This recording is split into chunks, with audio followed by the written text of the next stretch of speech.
మనం ఎక్కడన్నా పడిపోతే అమ్మ అంటాం. అటువంటి అమ్మ ఉన్నంత వరకు మనకి విలువ తెలీదు. తల్లిదండ్రులు లేని వాళ్ళుగా తెలుస్తుంది వాళ్ళ యొక్క గొప్పతనం.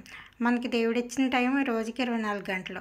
ఆ 24 గంటల టైంలో మనం మన పనుల్లో మనం బిజీగా ఉంటాం.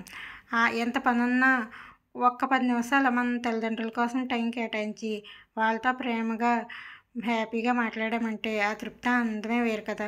మనం ఒకసారి మనుషులను కోల్పోయామంటే మళ్ళీ తిరిగి రమ్మన్నా రారు.